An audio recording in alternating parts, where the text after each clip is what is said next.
Hey everyone, First T here. Thanks for checking out this YouTube channel.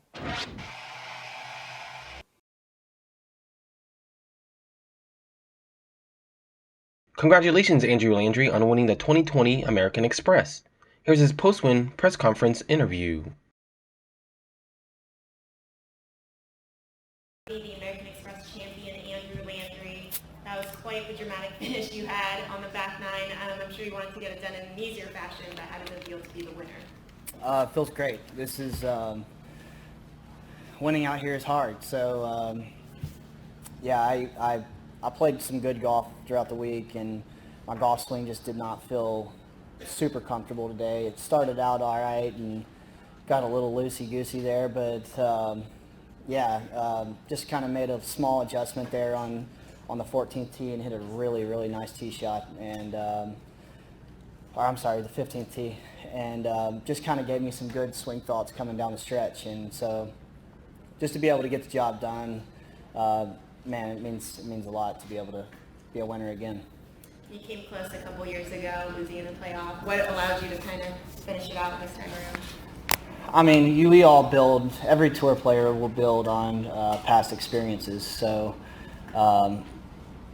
losing in a playoff after missing, a 6-footer down the hill was not something that you want to do. But it helped me to where I could go and win Valero, and all those experiences helped. So I learned how to control my emotions. I learned how to control my pace. All these things, helped me become successful. So being able to just put myself in that situation and control my pace today, and that's the only thing I'm thinking about. It kind of takes your mind off of golf, and it's hard when you have a big lead, because then you kind of start playing a little defensive, and instead of playing defensive, you need to be playing more aggressive, and just keep hitting the shots that you need to hit. And that little stretch there with 3 bogeys in a row, that was me being way too defensive. So I'm fortunate that it worked out the way that it did, and I wouldn't have been very, very happy if it didn't work out that way.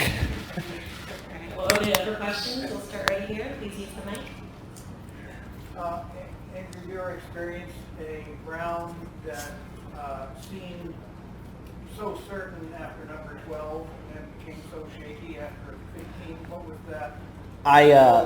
I've seen them, but I haven't been a part of them.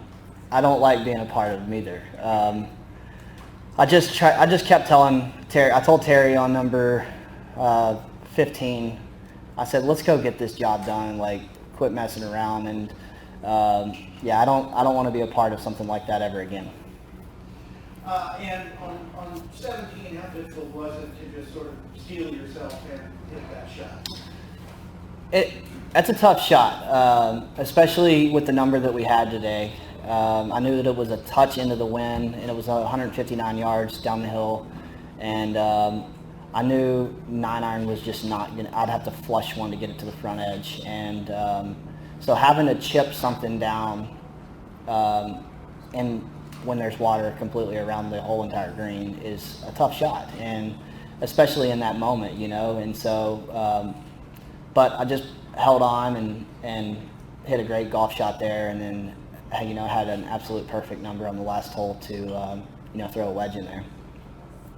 Larry, on the right. You said earlier in the week that this season has been about consistency on your part. 64, 65, 66, 67, it seems pretty consistent. What was it that changed? I don't know. I mean, obviously you're healthy from so many, but... Yeah, no.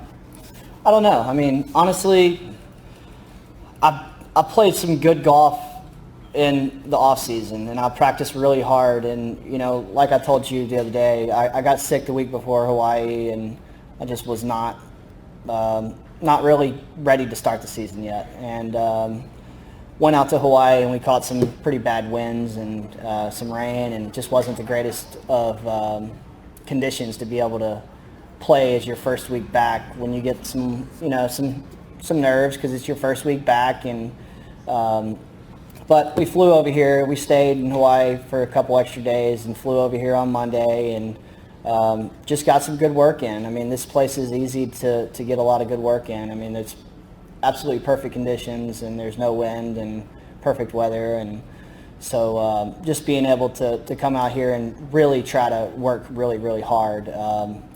Just got some swing thoughts going, and they worked all week. Chris, on the left. You mentioned earlier, yesterday, about working with Elkington. What kind of stuff have you done with him, and how did that help you, especially coming down the stretch today? I mean, we don't like really work together or anything, but what he did for me at Valero was he told me, he just told me how, like, what to expect. Coming from a guy like that, you listen. I mean, he's a top player and was a top player in his era, and you know, those are moments where, you know, I even kind of mentioned something to Terry about, you know, like, hey, look, we've been here, we know what's going to happen with media or camera guys, or, you know, just anyone really, fans. I mean, the fans are going to be towards, you know, for Ricky, and it has happened the same way with Dustin Johnson at Oakmont. Like, same thing with, you know, Valero. It's the fans are going to be against you, and you've just got to let it all go and just play your own game and play your own you know, way, and you can't steer from your game plan, and so, you know, he just kind of helped with things like that, and you know, it sounds kind of stupid, but it really does help. It helped me, and I mean, it helped me to win Valero, and it helped me to win today. You talked about Valero and the success on the final day, and you sort of mentioned Oakmont. How do all those experiences build up over time, where you get to situations and you kind of know what to expect because you've been there and you've experienced it? And how is it not to have experienced those things and then be in like a final day situation? I mean, yeah, I mean, it's tough because, you know, you look at the top players in the world, and they've got a lot of experience being up there, and a lot of experience being in the final group, and a lot of experience winning. And so every single time that you take this day and you just build from it, you go think back on what you did and what you should have done differently, and that all goes into just, you know, an arsenal in the back of your mind that you know, how to win. And I struggled really, really bad in college golf with winning, and I broke a school record at Arkansas, I think, for most top 10 finishes, and it was like, that's not a good stat to have, you know, like, I wanted to win. And so you know, I think going to the Korn Ferry Tour really helped me learn how to win, and when you're playing on the Korn Ferry Tour and you learn how to win out there, you know, that's going to be helpful to learning how to win out here. And look at a guy like Scotty Scheffler. You know, he didn't have his best game today, but he knew he needed to finish it off, and he did a great job trying to finish this thing off. And you know, the Korn Ferry Tour really teaches you a lot as a player on how to travel and really how to win. And if you can't win out there, it's been done, but if you can't win out there, you know, it's going to be tough to win out here, because this is very, very hard place to win. And you know, all those experiences just help you.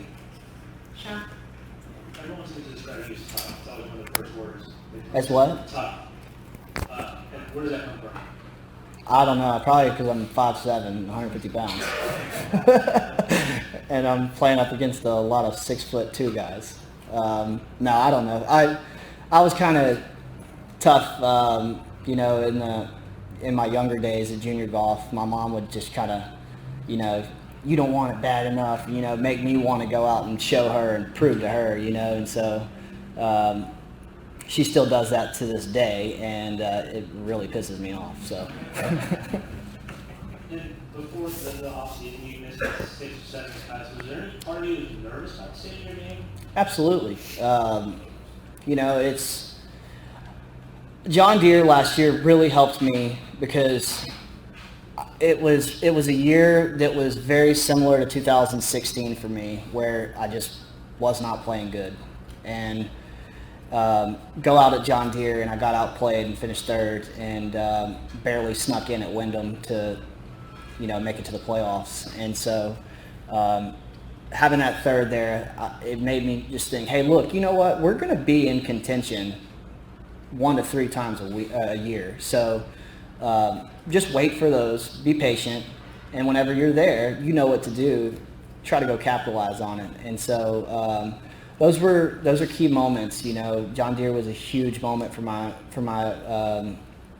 year last year, and so I just those are the things that you look back on, and it helped me today. Take a couple more, starting with You mentioned in the presentation that coming into the 18, the last 18, you did feel some nerves there for a while. How do you recoup? What goes through you at the time? Are you aware of what you're feeling, and do you go through a process to recoup? Absolutely. If you have nerves, that's a good thing, so that means you're doing something right. So just embracing them, knowing that they're there. My golf ball was going a lot further today. We've been pretty much honestly playing a percentage out here. 2-3% because of the cool weather and the air, and and I never had to play any kind of percentage today. So I was aware that the golf ball was going a lot further, and just embracing it and just saying, hey, you know what, like that's a good thing, and that's a great thing to be able to have some nerves, and it means you're doing something right. So. Congratulations once again, Andrew Landry. What are your thoughts on the 2020 American Express? Let me know in the comments section below, and please click on the thumbs up icon if you liked this video. Subscribing to this YouTube channel and sharing the video also helps, and don't forget to click on the notification button for this channel so you won't miss the next First 2T video.